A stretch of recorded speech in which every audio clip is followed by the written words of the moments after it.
꽃들로 아름다운 5월의 마지막 주 귀한 예배 오신 여러분 모두와 유튜브 성도님들 모두 환영하고 예수 그리스도의 이름으로 축복하고 사랑합니다. 오늘 또 준비하신 하나님의 은혜가 우리 모두에게 충만하게 임하시기를 기원합니다.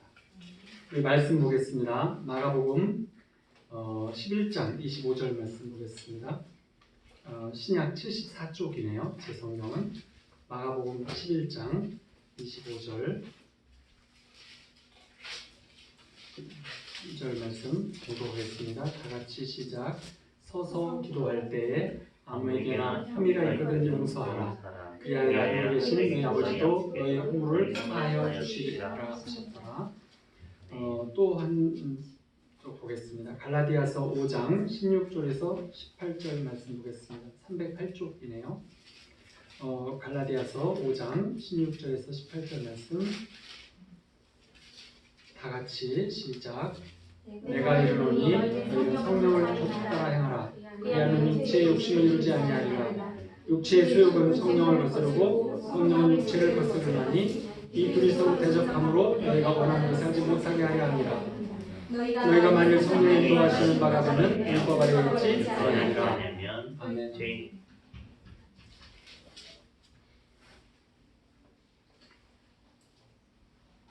네. 우리 이제 최근에 학자들, 과학자들이나 뇌과학자들 또 이제 심리학자들, 의학자들이 알아낸 것을 보면 우리의 마음의 고통, 마음의 아픔, 마음의 쓴 뿌리와 쓴 물 이런 것들로 인해서 우리의 몸이 많은 병이 생긴다 그래요.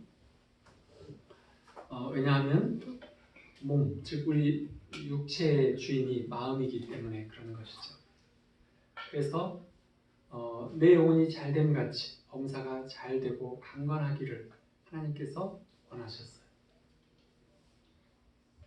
우리 마음이 이렇게 힘들어하면 그러면은 이제 그런 사람들은 용서받지 못하거나 용서하지 못하는 사람들은 늘 마음속에 죄의식과 미움과 원망, 또 이 근심과 걱정, 또 두려움이라고 하는 그런 마음의 고통이 늘 있게 돼요. 늘 상존해요.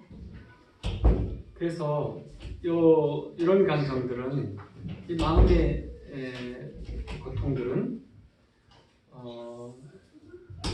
세상의 어떤 데서도 인문학자들, 세상 사람들, 또 불교도나 힌두교도나 어떤 종교들에서도 그 고통들은 당연한 것이다 라고 여겨요. 하지만 우리를 지으신 아버지 하나님께서는 그 고통들을 없이 살 수 있기를 원하시죠. 그리고 그런 여러 가지 방법들을 주셨어요. 은혜를 부어 주셨어요. 그래서 이 마음의 고통들은 부정적 감정으로 인해서 출발하지만, 상처들로 출발하지만, 그렇지만 여러 가지 정서적 문제를 일으켜서 죄책감과 거절감과 결핍과 수치 이런 것들은 그래서 많은 이제 질환들을 가지고 있게 돼요. 그래서 미국에 처음 갔을 때 놀란 사실은 뭐냐면 너무나 살찐 사람이 많다는 거였어요.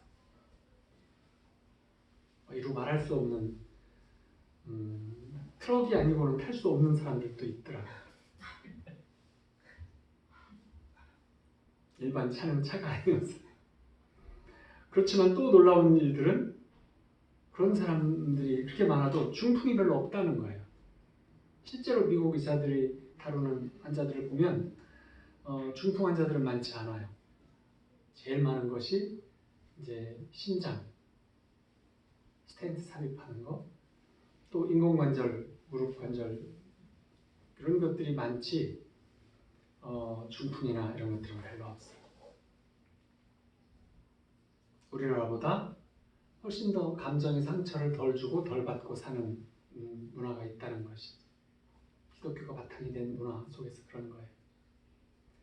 그렇지만 우리는 많은 이제 통증, 만성 통증, 이 많은 통증들, 특별히 이런 것들은 혈압, 당뇨도 마찬가지지만 유전적인 걸 빼면 나머지 것들은 이제 분노, 화, 또 쓴뿌리 이런 것들하고 연결이 되어 있어요. 그래서 하나님께서는 이제 예수님을 통해서 사랑과 소망과 이런 것들을 또 은혜와 축복을 많이 예비해 주셨는데 그것들을 이제 받아 누리려면 우리 안에 준비되어져야 되는 것들 중에서 꼭 필요한 것이 있는데 그거는 용서함이에요. 불쌍히 여김, 용서함 이런 것들이 밑바탕에 있는 기본적인 것이고 이것들을 매우 중요하게 여기고 꼭 하라고 명하신 부분이기도 해요. 용서가 없으면 내 안에 분노, 상대에 대한 원망, 내 인생이 자멸하는 이 고리를 끊을 수 없어요. 용서를 해야만 어떤 상처, 나에 대한 상처를 직면하고 마주 대하고 정확하게 보고 그것을 부서뜨리고 나아갈 수 있어요. 상처를 회피하면 정신질환으로 넘어가게 돼요. 용서는 상처를 감추는 것이 아니고 드러내서 치유받고 그리고 그 후에 미래의 삶을 나 자신의 가장 긍정적인 모든 그 가능성을 열어주는 삶을 살 수 있게 만들어주시는 것이죠. 신앙이 좋고 믿음이 좋은 분들도 정서적인 문제가 있는데 크게 두 가지가 있어요. 하나는 하나님께서 예수님을 통해서 주신 무조건적인 은혜, 무조건적인 용서, 무조건적인 긍휼이고 사랑으로 품는 이것을 머리로는 이해하지만 가슴으로 이해하지 못해서 우리의 생각과 감정이 새롭게 변화되지 못하는, 그래서 우리의 삶은 어그러진 채로 살아가는 그 삶을 산다는 것이 한 가지고, 또 한 가지는 하나님께서 주시는 무조건적인 사랑과 용서와 은혜를 받았으면서도 그것을 다른 사람에게 나눠주지 못한다는 것입니다. 비슷한 얘기죠. 이것을 우리는 잘 못한다는 거예요. 심지어는 가족들 안에서도 잘 못해요. 그래서 하나님께서는 하나님의 자녀들이라고 하시는 우리들에게 용서해야 될 이유를 예수님을 통해서 말씀하셨어요. 에베소서에 보면 하나님이 우리를 용서하신 모범을 좇아 서로 용서하라 하고 말씀을 하세요. 예수님을 통해서 용서하신 그 모범을 따라서 서로 용서하라. 서로 사랑하라는 말하고 거의 같은 문장이죠. 서로 용서하기를 하나님이 그리스도 안에서 너희를 용서하신 것 같이 하라. 우리는 여기서 예수님의 삶을 되돌아보면 삼위일체이신 하나님과 예수님과의 관계는 아무런 틈이 없다고 했어요. 서로 용서와 이걸 할 만큼의 죄를 지으신 일도 없고 서로 하나인 것처럼 온전한 인격으로 하나이신 것을, 그러면서 서로 엄청 사랑하시는 그 사랑이 충만하셔서 흘러 넘치는 성령 예수님 하나님은 그러신 분들이신데, 예수님이 이 땅에 오셨을 때의 삶을 보면 어떻게 보면 정말 억울하고 정말 애통한 그런 삶을 사셨어요. 그 십자가에서 달리셨을 때도 아버지 나를 버리시나이까, 목이 마르다, 이런 말씀들을 하셨어요. 인간적인, 정말로 예수님께서 고통 중에서 부르짖는 말씀이시죠. 그런가 하면 또 예수님은 이렇게도 말씀하셨어요. 저들의 죄를 용서하소서. 저들이 하는 일을 모르나이다. 우리에게 하는 말씀이시죠. 그리고 다 이루었다고 하셨어요. 그리고 성령님께서 응답하지 않는, 십자가에 달리셨을 때는 성령님께서 함께 하셨지만 하나님께서 고개를 돌리셨고 성령님도 아무 응답을 하지 않는 그런 상태에서 예수님은 오직 그분의 그 성심으로 내 영혼을 아버지 받으소서 하고 돌아가셨어요. 그러니까 예수님의 삶은 마지막까지 순종의 삶이라고 하잖아요. 그런가 하면 마지막까지 본인이 다 헌신하시고 본인이 다 용서하시는 그런 삶을 사셨어요. 그래서 온유하시고 긍휼히 여기시는 분이신데 예수님께서는 마지막까지 그 사랑을 위해서 용서하시는, 불쌍히 여기시는, 다 본인이 이렇게 헌신하시는, 희생하시는 이런 사랑으로 우리를 품어주신 것이죠.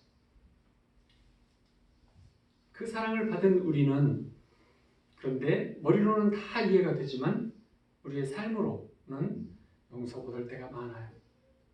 어떤 분을 뭐 A씨라고 해봐요. 어린 시절부터 고통을 당했는데 아버지가 술독에 빠져서 사셨어요. 그래서 정서적으로나 모든 면에서 자신을 방치했어요. 어머니는 아버지를 뒷사거리에 온통 다 정신이 없으신 세월을 사셨고, 그래서 엄청 상처가 있어요. 그래서 중독을 가진 부모 밑에 자라는 자녀는 엄청 고통스러워요.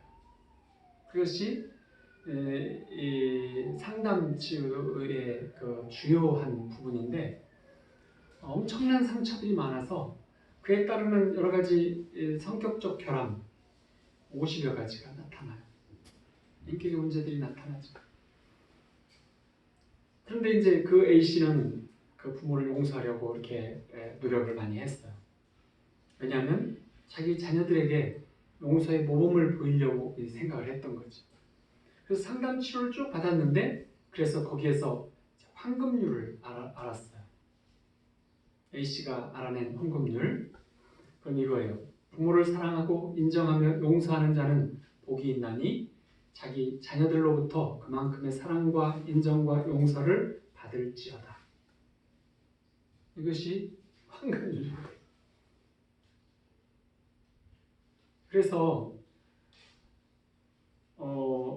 이것이 이제 중요한 것 중에 하나죠. 그리고 우리가 자기 자신을 향해서 상처를 돌아보는 사람, 자기 내면의 상처를 들여다보는 사람, 예수님을 바라보지 아니하고 자기 자신과 환경을 쳐다보는 사람, 이런 사람들은 마음속에 증오심, 슬픔, 우울, 분노가 커질 뿐이에요. 그래서 우리가 미래에 초점을 맞춘 삶을 살려면 용서해야 해요. 하루라도 어떤 부정적인 감정의 그 감옥에 갇혀 있지 않겠다라고 선언을 해야 돼.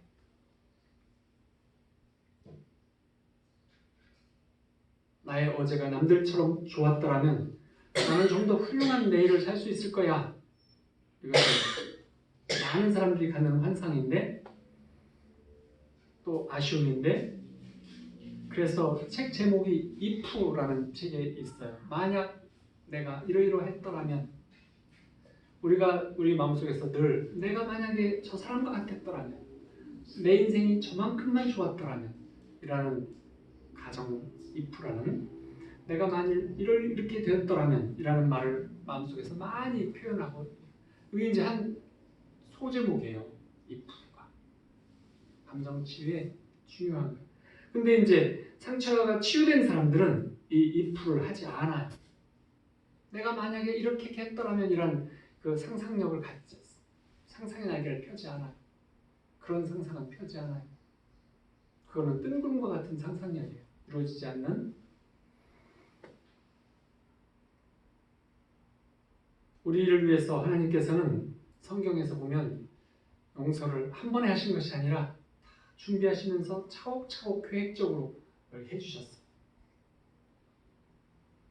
하나님은 우리의 죄에 대한 모든 근본적인 원인을 없애시기 위해서, 그러기 위해서 모든 장치들을 다 해주셨는데, 가장 큰 것은 뭐냐면 우리를 무조건적으로 사랑으로 지으시고 사랑으로 품으셨다는 거예요. 자녀 삼으셨다는 거예요. 그리고 예수님을 보내셔서 죄에 대한 벌, 인류가 지은 모든 어떤 죄에 대한 어떤 복수, 이런 것들의 모든 권한을 예수님을 통해서 다 버리셨어요. 그래서 도리어 그 몸으로 우리 죄값을 다 치워버리셨어요. 그래서 하나님은 우리를 의롭다고 부르실 만한 그 방법을 찾으셔서 죄인된 우리를 자녀로 삼아 주신 것이죠. 하나님은 그래서 우리를 보실 때 하나님의 형상이 회복된 자녀의 모습을 보시기를 무척 원하세요. 하나님의 형상이 깨어진 모습을 갖고 있는 우리들을 보시면서도 늘 회복된 자녀의 모습으로 늘 우리를 표현하시고 바라보고 계세요. 그래서 용서라고 하는 은혜, 하나님이 주시는 것이죠. 우리는 사랑을 알지 못해요. 개인적이고 이기적인 사랑 이외에는 잘 알지 못해요. 그렇지만 하나님께서는 희생의 사랑, 헌신의 사랑을 보여주셨어요. 우리는 용서할 수 없는 존재들이에요.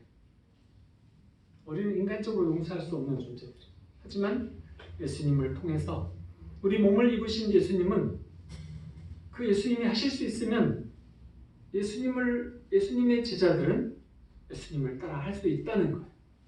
그래서 예수님을 통해서 희생의 용서를 보여주셨어요. 대속의 용서하심을 보여주셨어요. 그래서 우리를 지으셨고 자녀 삼으신 하나님은 그 예수님의 십자가의 은혜를 통해서 우리와 함께 하기를 원하시는 것이죠. 영원히 우리와 함께 하시기를 원하시는 그 사랑을 완성하기를 원하셨어요. 어찌 보면 예수님이 오시기 전까지 하나님은 우리들의 실제적인 죄 속에서 사는 괴로운 삶의 직접적인 그 마음 상태들을 정확하게는 잘 모르셨어요. 그래서 죄의 유혹이 무엇인지, 그 유혹의 대가가 어떻게 지불되는지, 얼마만큼 괴로움들을 갖고 사는지에 대해서 아마 하나님은 알고 계셨지만 구체적으로는 알지 못하셨어요. 하지만 하나님의 아들이 이 땅에 오셔서 우리와 같은 삶을 사시면서 그것들을 다 아시고 경험하시고, 그리고 고통에 대한 모든 것들을 대신 이렇게 짊어지셨을 때 하나님은 정확하게 아셨어요. 예수님이 피부로 다 느끼셨고, 그리고 그 예수님의 모든 바람과 원함을 하나님께서는 100% 다 수용해 주셨던 것이죠. 그래서 그 표현이 히브리서 4장 15절에 이렇게 나와 있어요. 우리에게 있는 대제사장이신 예수님은 우리 연약함을 경험해서 알지 못하시는 이가 아니요 모든 일에 우리와 한결같이 시험을 받은 자로되 죄는 없으시니라. 하나님이 죄를 알지도 못하신 자로 우리를 대신하여 죄로 삼으신 것은, 이렇게 하나님과 우리가 사이가 벌어져 있는 그곳에 죄를 알지도 못하시는 아들 되신 예수님을 거기를 보내셔서 하나님과 벌어진 그 계곡을 예수님의 십자가의 보혈로 메워버리신 거예요. 그런데 그렇기 때문에 이제 예수님이 우리 입장을 하나님 아버지께 앞에서 대변하실 수 있어요. 그래서 하나님 우편 보좌에 계셔서 우리 입장을 늘 대변하시는 대제사장이 되어주신 것이죠. 이 땅에서 인간의 모든 감정, 또 모든 삶의 고통을 경험해 보셨어요. 성령이 충만하셨기 때문에 예수님께서는 아버지의 뜻을 다 표현하시고 아버지께서 주시는 능력에 힘입어서 살리고 치유하고 회복시키시고 하는 일들을 하셨지만 예수님에게 주어진 모든 사람들, 예수님의 주변에 있었던 모든 사람들은 몇 사람 어느 순간들 빼고는 예수님을 어쩌면 힘들게 하셨고 또 예수님을 적대시하셨고 모든 이가 예수님을 코너로 몰아서 죽음에 이르도록 대신 죽으실 수밖에 없는 죄의 영향을 예수님에게 다 내어드렸고 그런 것들을 통해서 또 예수님은 그 속에서도 우리를 사랑하고 불쌍히 여기시는 그 긍휼하심을 통해서 용서의 십자가를 짊어지시기로 결심을 하셨어요. 그렇지만 이 용서는 하나님의 아들이라고 늘 하나님 아들, 아버지 하나님이라고 불렀던 예수님, 그것이 실제이셨죠. 그렇지만 그 아들에게도 쉽지 않았어요. 그래서 할만하시거든 이 잔을 내게서 지나가게 하옵소서. 땀방울이 핏방울이 되도록 굴러 떨어지는 그 고통 속에서도 그 엄청난 죄에 대한 대가, 인류의 모든 것을 짊어지시는, 우리의 모든 것들을 짊어지시는 대속의 그것을 생각하시면서 이렇게 기도하셨어요. 할만하시거든. 그리고 마지막으로 말씀하신 것은 저들을 사하여 주옵소서. 자기가 하는 것을 알지 못함이니이다. 이 자기는 바로 우리지요. 우리예요. 우리는 우리가 하는 것을 알지 못해요. 우리는 우리가 부모에게 하는 것, 우리 자녀에게 하는 것, 심지어는 나 자신에게 하는 것도 잘 몰라요. 어떻게 하고 있는지. 우리 형제에게, 우리 이웃에게, 모든 사람들에게 하는 것을 알지 못해요. 오직 하나님만이 정확하게 알고 계시죠. 우리 자신은 형편과 상황과 내 생각과 내 기분과 내 감정, 여러 가지 내 뜻과 여러 가지에 따라서 생각하고 계획하고 행동하고 말하고 이렇게 살지만 우리가 하는 삶 자체는 우리는 잘 알지 못해요. 그래서 우리를 정확하게 아시기를 원하셨던 하나님은 인간으로 이 땅에 오셔서 우리의 그 삶을 경험하셔서 그리고서 하신 말씀은 뭐냐면 이들을 사하여 주옵소서. 그들은 아무것도 알지 못합니다. 이렇게 우리를 하나님 앞에 이렇게 용서를 구했어요. 근데 이 용서는 우리에게 있어서 크게 세 가지로 나눠볼 수 있어요. 하나는 나 자신 개인적인 용서예요. 어떤 한 개인에 대한 용서거나 나 자신에 대한 용서. 이 개인에 대한 어떤 개인적인 이런 용서는 자신을 치유하는 데 있어서 굉장히 중요해요. 누군가를 용서한다는 일, 또 내 자신이 내 안에 품고 있는 어떤 원한, 억울함, 분노, 미움 이런 것들을 놓아야 해요. 근데 우리는 상처를 받기 쉽고 그 상처를 붙잡고 있기 쉬워요. 그래서 우리는 늘 피해자예요. 그래서 우리 인생은 늘 쓰디쓴 인생이라고 표현해요. 그렇지만 이 용서를 경험하면 상처에서 치유로, 피해자에서 승리자로, 쓰디쓴 인생에서 보다 나은 인생으로 변화되어져서 나아갈 수 있어요. 미래를 펼칠 수 있어요. 그래서 아주 필수적인, 그래서 명령하신 거예요. 용서해라 하고. 이 관계에 대한 용서는 우리가 이제 갈등이 있었을 때 누군가와 연결된 그런 거죠. 근데 이제 관계적인 용서가 되려면 한 사람이 용서를 구하고 상대방은 이걸 받아줘야 되는데, 그래서 최종의 목표는 화해인데 이 화해가 늘 가능한 건 아니에요. 어떤 사람은 용서하기를 거부하기도 하고 상대방이 용서를 받아들이고 싶어 하지 않기도 하고 또는 이 세상에 없기도 하고. 그래서 관계의 용서는 화해라는 성과를 거두기가 쉽지 않아요. 그래서 하나님께서는 관계의 용서, 누가 있어야만, 상대방이 있어야만, 그리고 그 용서를 내가 용서를 하면 그 용서를 받아들여서 용서를 구하고 뭐 이렇게 해야만 되는 것이 아니고 화해 없이도 하나님을 예수님을 통해서 진정한 용서를 할 수 있는 길을 열어주셨어요. 상대자가 없는 데서도 할 수 있도록. 그리고 이제 영적인 면에서 용서가 또 하나 있는데 그것은 내 죄를 하나님께 용서받고 싶은 사람들이 하는 일이에요. 영적인 용서. 우리가 이제 상처가 크면 클수록 세상을 보는 가치관이 뒤죽박죽이 되어가지고 삶을 이상하게 살아요. 우리가 이렇게 보면은 이렇게 보잖아요. 저 친구 또라이야. 저 친구 좀 이상해. 왜 저런지 모르겠어. 어딘가 나랑 너무 달라. 이렇게 하는 이것은 말하자면 상처로 인해서 가치관이 변한 거예요. 그 상처로 인해서 가치관이 바뀐 뒤죽박죽된 것은 오직 예수님의 보혈을 통해서 바로 세울 수 있어요. 예수님의 십자가의 보혈을 통하지 않고 용서를 통하지 아니하면 그 가치관은 평생이 가도록 바로 세울 수가 없어요. 근데 예수님이 하신 그 용서의 모습은 뭐냐면 용서의 모습이 아니죠. 사랑의 모습이죠. 예수님이 행하신 사랑의 모습은 무조건적인 용서를 통해서였어요. 예수님께서 모델이 되어주셔서 우리에게 명하신 그 용서가 뭐냐면 내가 나를 괴롭혔으니 나도 너를 괴롭히겠다. 이런 권리를 포기하라는 것이죠. 우리는 뭔가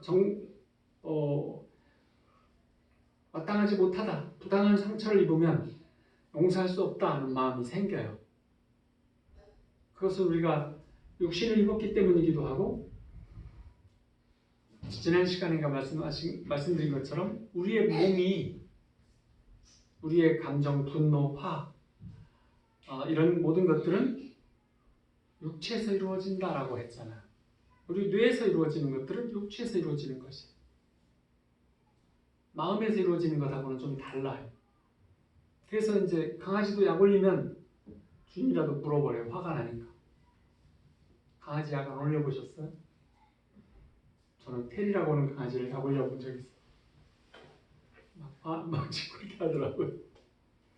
근데 이제 이렇게 그것은 이제 강아지도 뇌가 있잖아요. 감정이 있어요.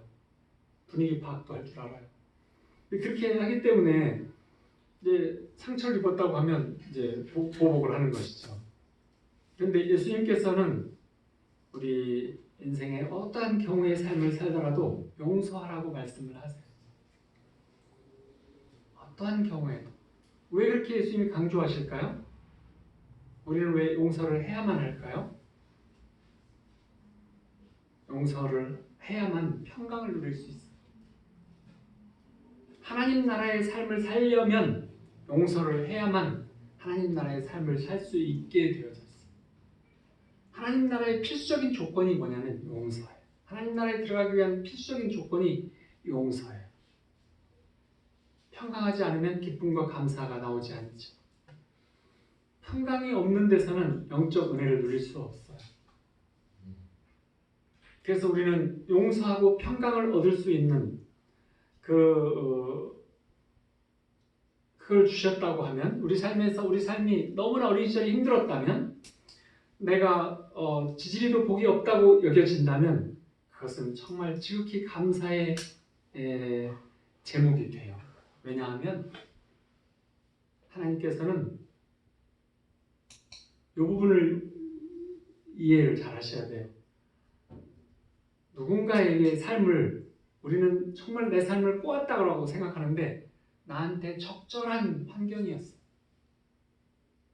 너를 나의 자녀로 만들기 위해 가장 적절한 시험의 환경을 주셔가지고 그 환경을 통해서 예수님을 알게 하시고 예수님의 사랑과 용서를 경험하면서 평강을 얻어서 기쁨과 감사의 삶을 하나님 나라의 삶을 살 수 있도록 만들어주시는 가장 지극한 것이에요.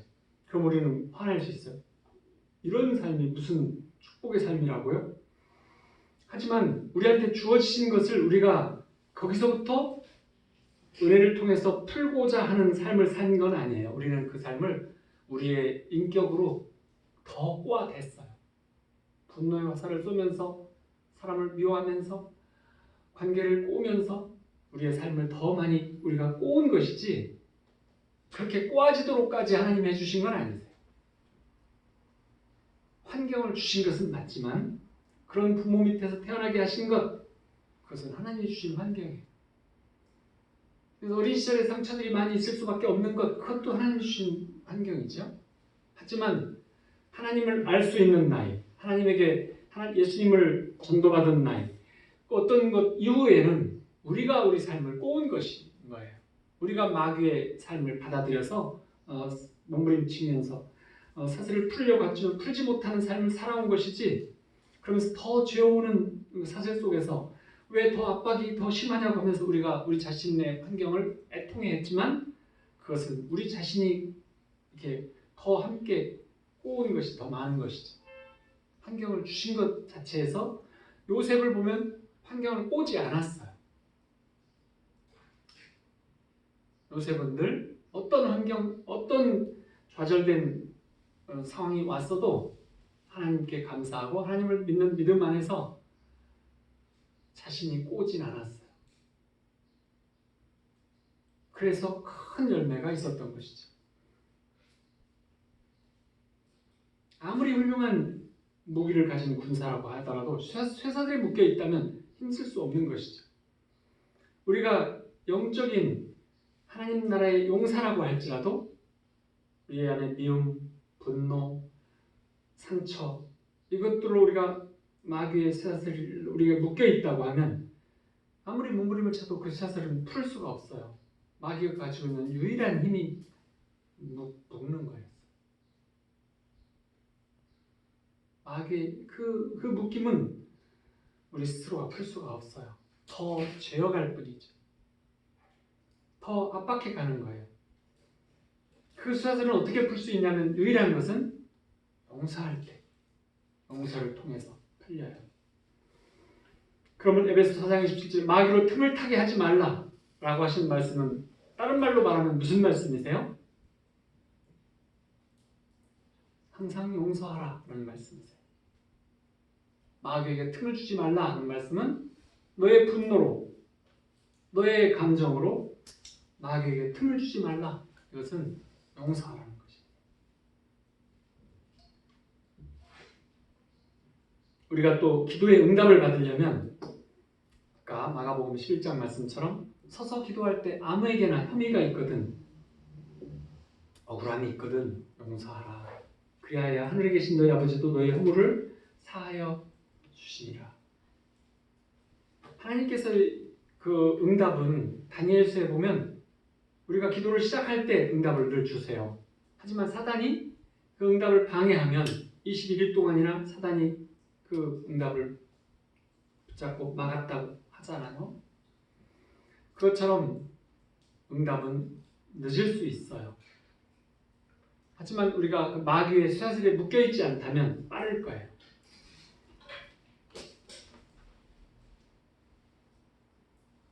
우리가 하나님의 자녀이고 우리가 하나님께 예수님의 보혈을 통해서 예수님을 통한 기도를 올린다면, 예수의 이름으로 기도를 올린다면 반드시 응답해 주세요. 하지만 용서하지 않고 드리는 기도는 마귀의 방해를 많이 받기 때문에, 왜요? 용서하지 않는 속에 마귀가 함께 그 마음에 역사하면서 응답도 받지 못하는 것이죠. 그래서 응답받는 기도를 원하면 누구든지 용서를 해야 해요. 이 용서만이 마음의 쓴물을 생명수로 바꿔주는 것이죠. 성경에 보면 마음의 상처는 쓴뿌리, 쓴물이라고 비교하는데, 이 쓴뿌리와 쓴물은 우리 마음에서 성령의 통치를 방해하는 것이에요. 우리 재능과 은사를 다 사장시켜버려요.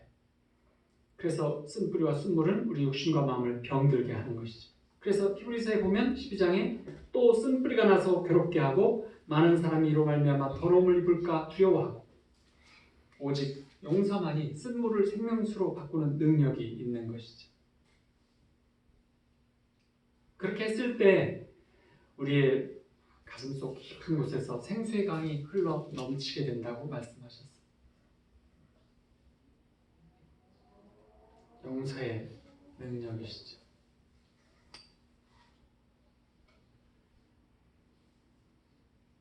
우리가 용서한다는 것은 우리의 죄를 온전히 사함받았다고 하는 어떤 형식적인 서류와 같은 거예요. 용서 확인증? 이런 것이 우리가 용서함이에요. 그러니까 딱히 말하면 용서는 믿음의 가장 적극적인 행동이라고 말할 수 있어요. 믿음의 가장 적극적인 행동이 뭐라고요? 사랑이 아니고 용서라. 죽을 수밖에 없는 우리를 구원하시고 자녀 삼으신 거룩한 백성, 자녀로 삼아주신 그 사랑과 은혜에 우리가 늘 감격하고 산다면 우리는 늘 용서하고 살아야 해요. 용서하고 마태복음 18장에 보면 어떤 왕에게 생명값 1만 달란트 6조 우리의 생명값을 하나님이 치신 것이 그 정도 되는 것 같아요. 그것과 석 달치 임금 100데나리온 하루치 임금이 1데나리온이니까 석 달러를 치죠. 100일치 100데나리온이 한 얼마 정도 될 것 같아요? 한 300만 원 정도 되는. 이렇게 이거를 빚진 형제를 용서하지 못하고 옥에 가두자 왕이 용서해 주셨던 그 사람을 진노해서 옥에 가두었다. 이런 얘기를 하는 것이죠. 하나님께서 예수님을 통해서 주신 우리의 구원함의 값을 따지는 것 중에서 1만 달란트와 100데나리온은 비교되지 않는 거예요. 산과 물에 이렇게 비교할 수 있으려나? 그렇죠? 하나님께서는 이런 엄청난 죄를 용서받은 우리에게 작은 죄를 지은 형제를 용서하지 못할 때 하나님께서도 우리에게 진노하시겠다는 거예요. 이 요한 웨슬레가 한 일 중에 어떤 친구가 있는데 그 친구가 또 다른 친구를 정말 욕하고 저주하는 사람이었어요. 그래서 이제 웨슬레가 이렇게 그 친구 좀 용서해 주라고 이렇게 말을 했어요.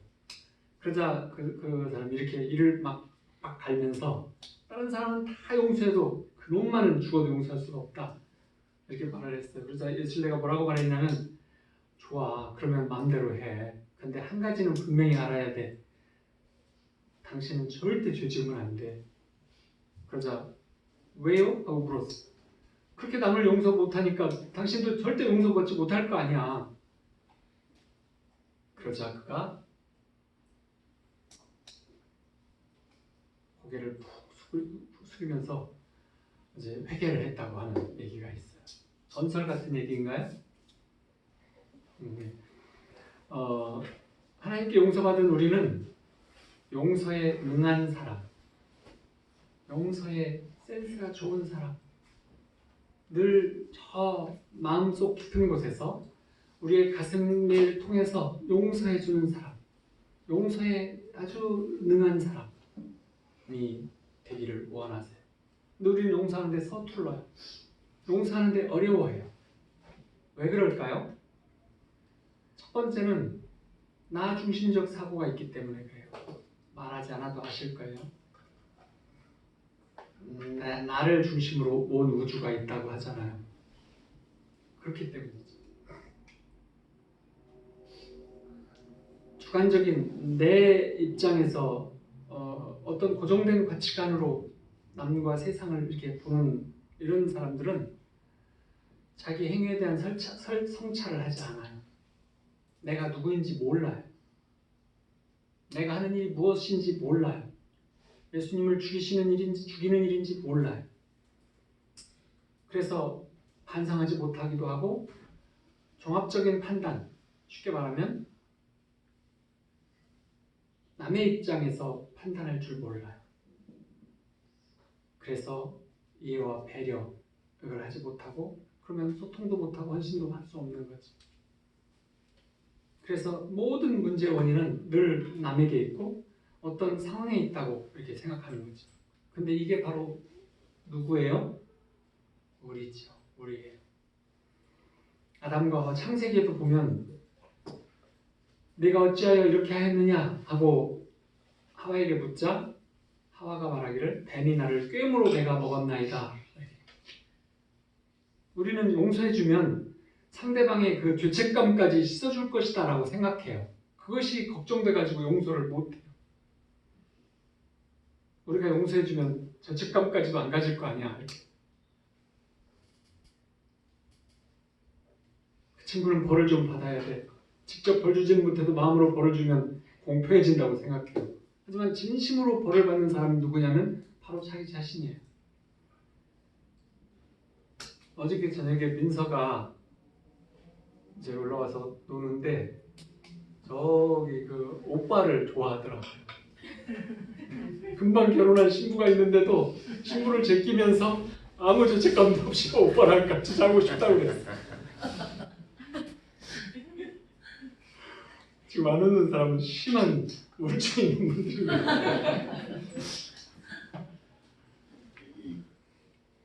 그래서 웃었는데 민서야 너를 흉보는 거 아니야?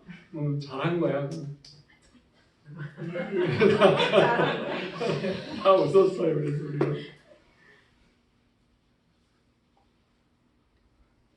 근데 용서하지 않아도 내게 용서를 구하러 오고 괴로워하다가 찾아와서 잠 못 자면서 와서 용서를 구하고 그런 일을 보신 적이 있으세요?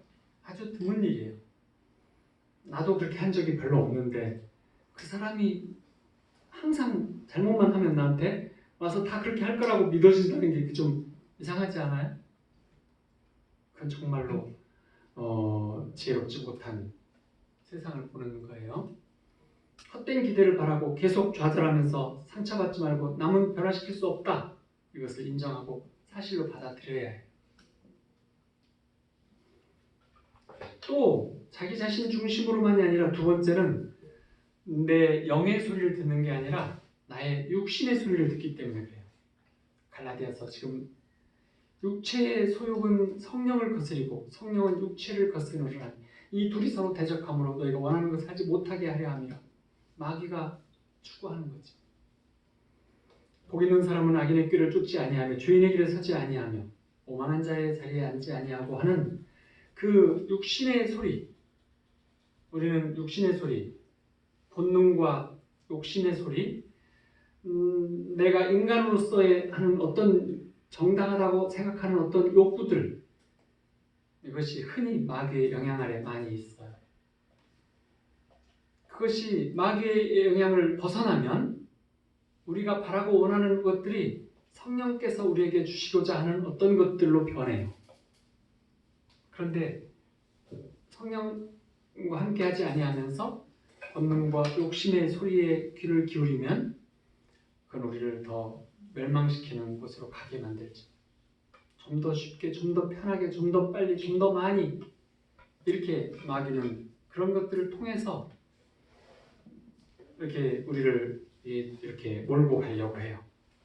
성령께서는 인내와 절제와 자비와 관용, 용서를 말씀하시죠. 근데 이제 부정적인 감정에 휩싸인 사람들은 성령의 소리를 들을 수 없어요.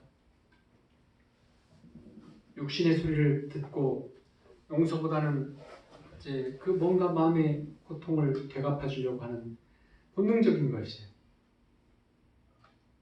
감정의 복수, 내면의 복수라는 건 본능이에요.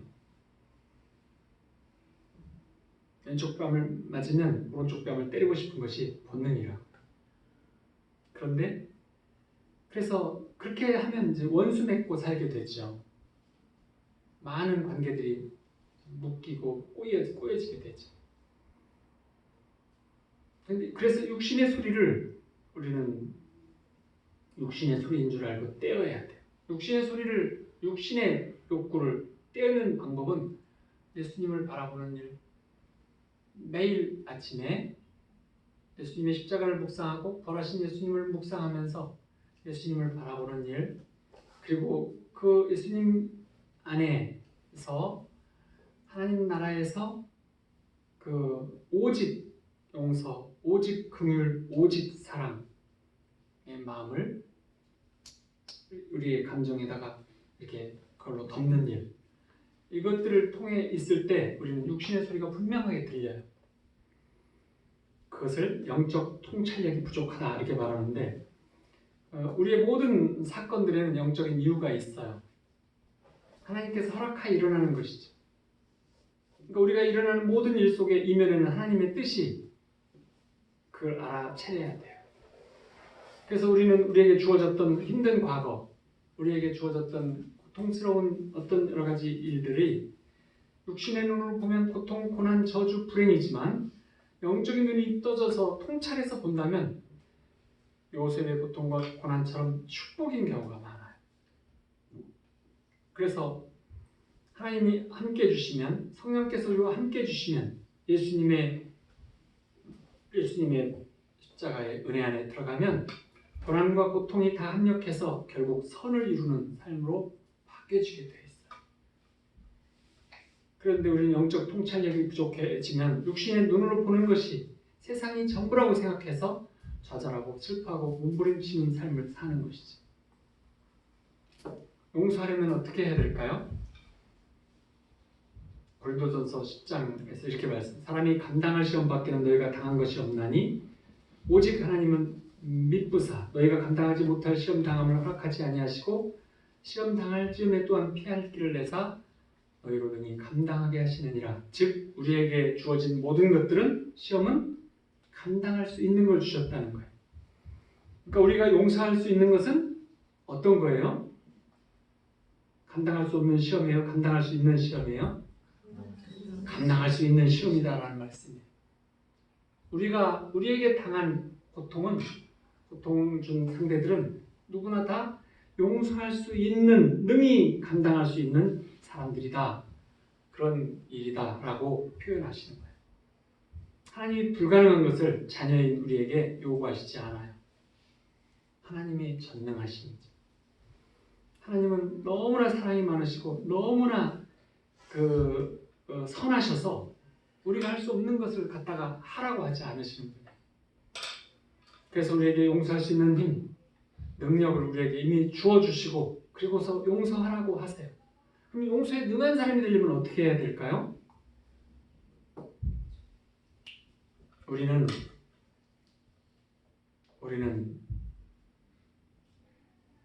왜 용서해야 되는지를 이제 이해했다면, 나에게 해를 입혔던, 나를 비난했던, 나를 힘들게 했던, 나에게 고통을 주었던, 나의 삶을 꼬여지게 했던 모든 책임을 그분에게 돌리지 말아야 해요. 그 양반한테 돌리면 안 돼요.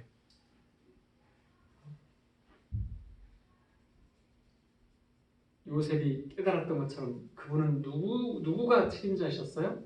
하나님이 책임자셨어요. 하나님이 인생을 그렇게 꼬도록 하셨어요. 왜요? 우리가 그것을 감당할 수밖에 없는 그 정도의 우리의 그릇을 아시기 때문에 그걸 바꾸시기 위한 적절한 것을 우리에게 주신 것이 그렇게 된 것이.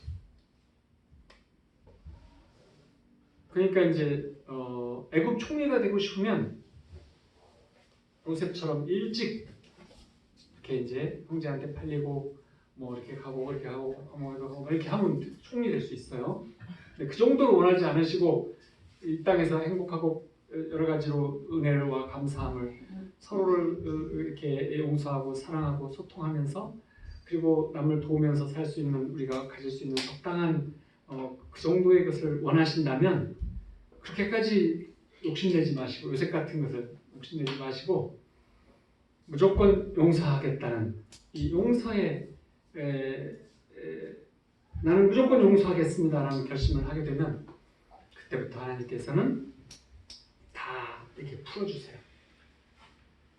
우리가 정말 우리한테 고통을 줬던 상대방은 죄식 때문에 막 매일 입을 굽어쓰고 막 고통스러워서 내가 말해야 되는데 말하지 못한다고 하면서 울고 있는 게 아니라 노래하고 춤추고 있을 가능성이 더 많은 그런 삶을 살고 있어요. 흔히는. 그렇기 때문에 우리가 용서하지 못하면 남 탓하는 인생으로 떨어지게 돼요. 용서를 해야만 그때부터 내 행동에 책임을 내가 질 수 있게 돼요. 용서를 해야만 나의 미래가 내 성령님과 함께하는 삶으로, 축복의 삶으로 열어제낄 수 있어요. 그러려면 꼭 해야 될 일이 한 가지 있는데 우리의 시각을 바꿔야 돼요. 나 중심적인 시각에서 하나님 중심적인 시각, 육신의 눈에서 영적인 눈으로, 나의 상황에서 상대방의 상황으로 항상 눈을 바꿔서 바라보는 훈련을 해야 돼. 그래서 예수님을 늘 바라다 보면 상대방을 바라보는 시각이 생겨나요. 상대방을 이해하고 바라보는 그 훈련이 되어지면 시각이, 그래서 예수님의 시각은 나와 상대방을 하나같이 도와주시고 있잖아요. 그 상황을 꿰뚫어서 진실을 알고 계시잖아요. 우리는 상황에 빠져서 무엇인지 모르고 미워하면서 내가 하는 일이 뭔지 모르고 행하는 사람이지만 예수님은, 하나님은, 성령님은 우리의 관계의 모든 것들을 통찰하시면서 지금 어떤 무엇인지를 아시면서 우리에게 권면해 주세요. 용서해라. 그래서 우리는 그 눈이 띄어지면 나 자신의 개인적인 눈에서 하나님의 눈, 영적인 눈, 타인을 볼 줄 아는 눈이 열려지면, 그리고 그러면 회개하고 지금까지 내 편에 서서 나 자신을 위해서 미워하고 힘들어했던 모든 것들을, 나의 하나님이 주셨던 모든 계획을 움켜잡고 쭈그리고 앉아서 울었던 이 시간들을 용서를 구하셔야 돼요. 여기에서 허걱하시면 안 돼요. 그것이 필요해요.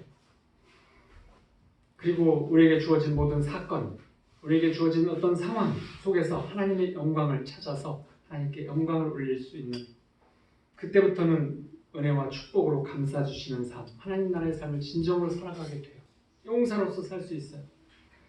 그래서 야고보서에서 이렇게 말씀하세요. 내 형제들아, 너희가 여러 가지 시험을 당하거든 온전히 기쁘게 여기라. 너희로 온전하게 구비하여 조금도 부족함이 없게 하여 함이니라. 먼저 용서하기로 결단한다면 성령의 도우심을 구해야 해요. 내가 용서하기로 결단을 했다면 성령의 도우심이 꼭 필요해요. 내 마음의 결단, 이 마음의 결단이 뭐예요? 육적인 결단이에요. 거기에는 성령의 도우심을, 왜냐하면 예수님은 누구든지 무조건 용서하라고 하셨기 때문에 예수님께 순종하고, 그리고 순종하면서 용서를 선포하면 내 감정이, 내 마음이, 내 육신이 용서해지는 역사가 나타나는 것이죠. 하나님이 우리를 그렇게 만들어 놓으셨어요. 그래서 우리가 하나님 앞에 순종하고 그 용서를 선포하면 내 감정, 내 생각, 내 모든 것에서 용서가 되어지는 역사가 일어나도록 만들어 놓으셨어요. 그래서 상처를 준 사람을 용서하기로 결단하고 기도하는, 성령님의 도우심을 구하는 기도를 늘 하셔야 돼요. 성령의 도우심이 없으면 금방 다시 원위치로 돌아가요. 여러분들이 용서했다가 다시, 이렇게까지는 아니잖아. 특히 이제 가까운 사람들을 용서했는데 다시 또 그 상황에 들어가서 다시 또 고통스러운 환경을 맞이하잖아요. 그럼 다시 또 돌아가 버려요. 용서 개뿔 잘못했어. 도저히 용서가 안 돼. 이렇게. 그런데 용서를 하고 다시 또 그 상황으로 간다면 그 상황을 떨어져야 돼요. 누가 됐든지. 내가 용서해 줬는데 그분은 아직 우리를 태도를 바꾸지 않았어요. 그럼 우리를 다시 똑같이 힘들게 하겠잖아요. 그러면 떨어져야 돼요. 내가 다시 상처받고 용서는 개뿔 이러면 안 돼요. 그러면 강아지에게 뿔이 나게 됩니다. 그러시 안 되고 떨어져야 돼요. 그리고 그 용서를 계속 유지하셔야 돼요. 그리고 용서와 그리고 긍휼 여김과 사랑을 키워서 그것까지 받아줄 수 있으면 받아주는 데까지 다시 도전을 하고, 받아줄 수 없다면 그 부분을 같이 얘기를 해야 해요. 누가 됐든지. 그렇게 하지 않도록 내가 얼마나 상처받고 힘든지를 말하는 것이 좋아요. 그럴 수 있는 환경이나 상황이 아니다. 그러면 떨어지세요. 그 떨어짐은 하나님께서 용서하시는 부분이에요. 그 떨어지는 것이 죄가 아니세요. 죄는 뭐예요? 용서해줬다가 다시 배가 토한 것을 다시 먹는 것처럼 다시 용서하지 못함으로 가는 것이 죄예요. 떨어지는 것은 환경일 뿐이에요. 하나님께서 보시는 것은 그렇게 보세요. 그래서 자신의 연약함과 실수와 죄를 회개하고 용서하는 것, 우리에게는 예수님의 보혈이 덮여져 있고 뿌려져 있기 때문에 하나님께서는 이 보혈을 보시고 우리의 모든 죄를 용서를 해주셨어요. 근데 우리는 자신을 용서하지 못하는 비극적인 상황이 많이 있어요. 내가 나를 용서하지 못하는 것. 가롯 유다는 예수님께서 이미 용서하셨어요. 그런데 자신은 용서하지 못했어요. 그래서 자살했어요. 베드로는 예수님이 용서하셨어요. 자신도 바깥으로 나가서 심히 통곡하며 회개했어요. 누구라도 다 가늠한 여인도 예수님의 용서를 받아들이고 자기 자신을 용서했어요. 변화된 삶을 살았어요. 우리 모두도 마찬가지예요. 하나님이 이미 용서하셨기 때문에 나 자신을 용서함을 받아들이면 나 자신의 변화가 생겨요. 그래서 우리가 이제 입으로 시인하는, 입으로 용서를 선포해야 해요. 그리고 축복해 줘야 돼요. 그리고 내 자신의 변화된, 우리가 변화하면 나에게 주어지는 환경과 상황들이 변화가 일어나요. 영의 세계에서. 어쩌면 저 사람은 착한데 복이란 복은 다 받지? 성령께서 우리가 용서하면, 불쌍히 여기면 성령께서 보이지 않는, 우리가 보이지 않는 이면의 세상을 움직이고 계세요. 우리가 보는 세상은 눈앞에 있는 세상일 뿐이고 이면의 세상을 움직이면 환경과 상황이 변해가요. 그것을 믿으셔야 돼요. 하나님이 그렇게 역사해 주시는 거예요. 그 내가 용서하고 불쌍히 여기면 상황은 변해가요. 나 자신을 용서하고 내가 누군가를 용서했을 때 나에게서 질병이 회복되는 것, 그것을 어떻게 설명할 수 있어요? 하나님이 하시는 역사이죠. 나는 원함밖에는 내가 고칠 수 있는 능력이 없었잖아요. 나의 통증, 오래된 통증을 어떻게 고칠 수 있어요? 내 스스로? 하지만 내가 용서했을 때, 불쌍히 여겼을 때, 용서를 선포했을 때 하나님께서는 나도 역사해 주시는 거예요. 나를 역사해 줄 수 있는 하나님은 환경과 세상을 역사해 주시지 않으실까요? 능히 역사하고 남으시는 분이세요. 그래서 우리는 지금 입으로 용서의 시간을 갖겠습니다. 조금 있다가. 그래서 로마서에서 이렇게 말씀해요. 아무에게도 악으로 갚지 말고 모든 사람 앞에서 선한 일을 도모하라. 내 사랑하는 자들아, 너희가 친히 원수를 갚지 말고 하나님의 진노하심에 맡겨라. 내 원수가 줄이거든 먹이고 목마르거든 마시게 하라. 그리하므로 내가 숯불을 그 머리에 쌓아 놓으리라. 그가 부끄러움에 화끈화끈하게 만들어라. 그도 변화될 수 있도록. 숯불을 머리에 쌓아놓는다는 말씀이 무슨 뜻인지 이해하셨죠? 나는 머리를 끄스르려고 그러나 처음에 그랬어요. 그건 아니시더라고요.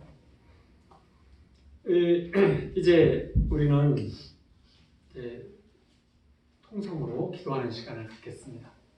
아직도 용서하지 못하는 마음의 쓴뿌리를 가지고 있는 사람, 또 나에게 상처를 주고 불이익을 준 사람, 또 금전적으로 많은 고통을 준 사람, 또 나를 통제하고 힘들게 하는 사람, 이 모든 상대방들은 나를 훈련하기 위해서 하나님께서 쓰신 막대기였어요.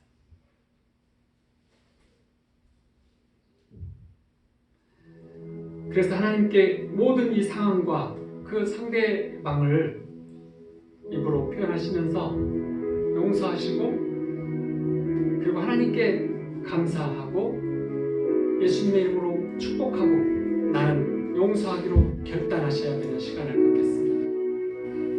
우리가 마음속으로 혹은 드러내서 이름을 부르면서 혹은 그 어떤 상황을, 또 어떤 나에게 주어졌던 고통,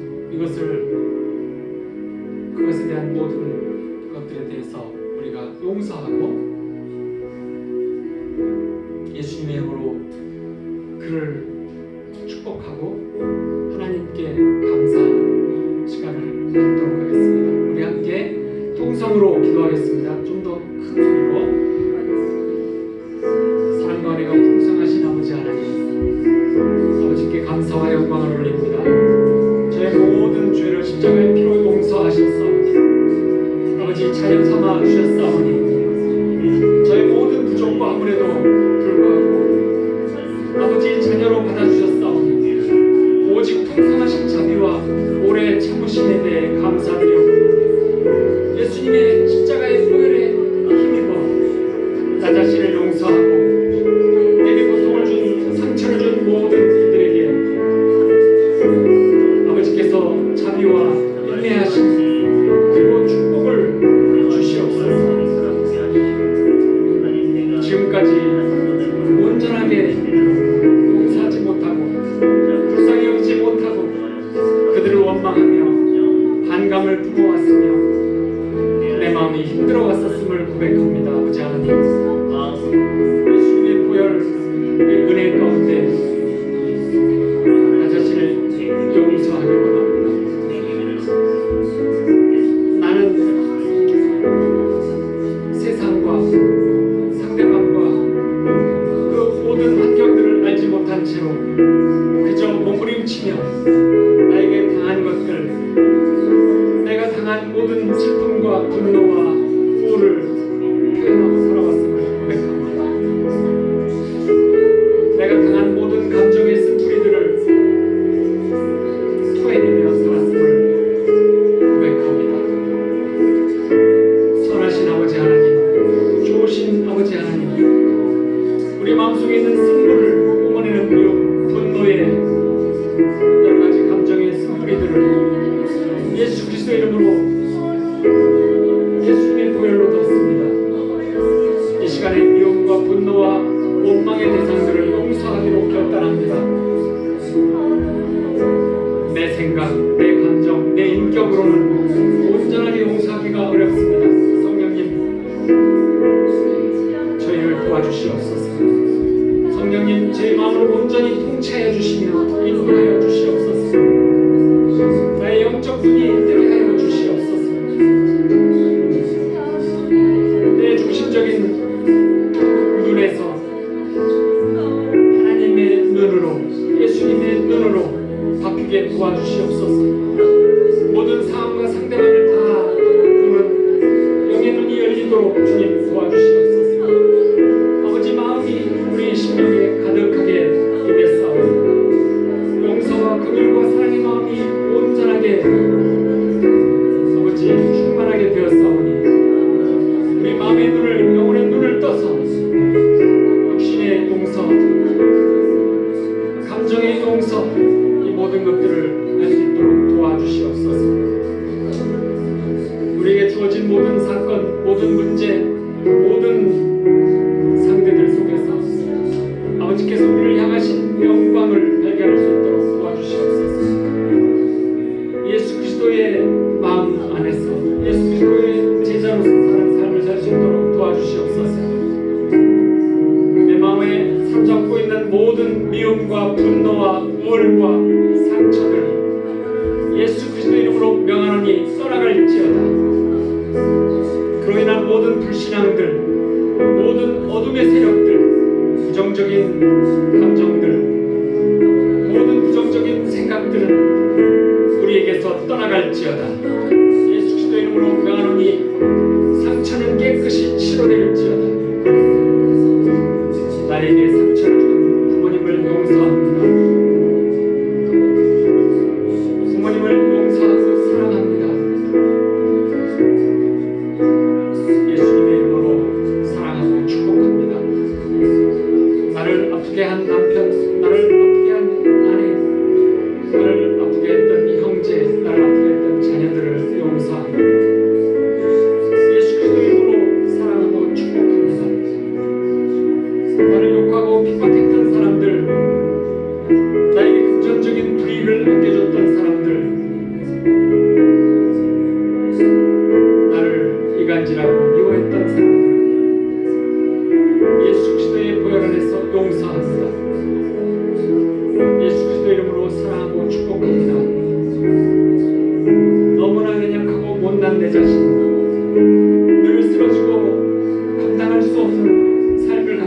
못했던 나 자신 예수 그리스도의 보혈 안에서 용서하는 것, 예수님의 용서함을 받았으니 나 자신을 용서합니다. 예수 그리스도의 보혈 안에서 사랑하고 축복합니다.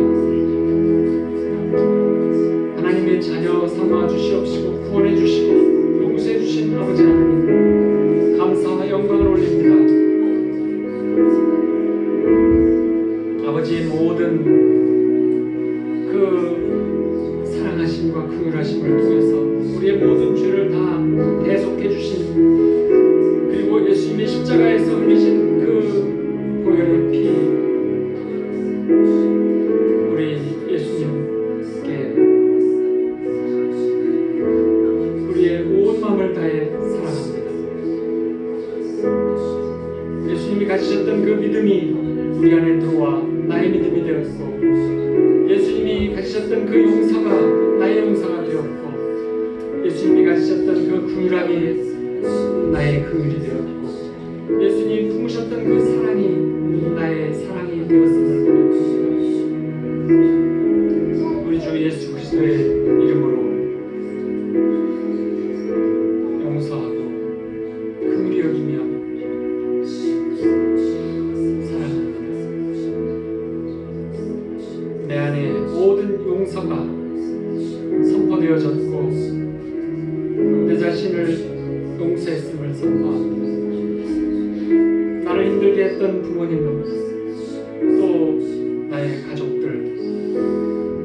나의 친구들 모두를 용서했음을 선포합니다. 나를 힘들게 했던 이웃들, 금전적인 불이익을 안겼던 사람들, 나를 핍박했던 모든 사람들을 용서합니다.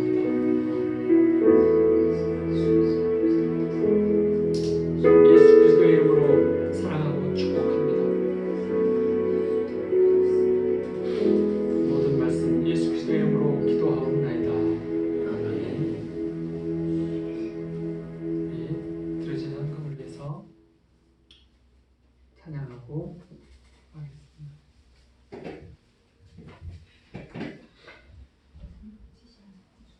주 안에 있는 나에게 370장 통일장송 455장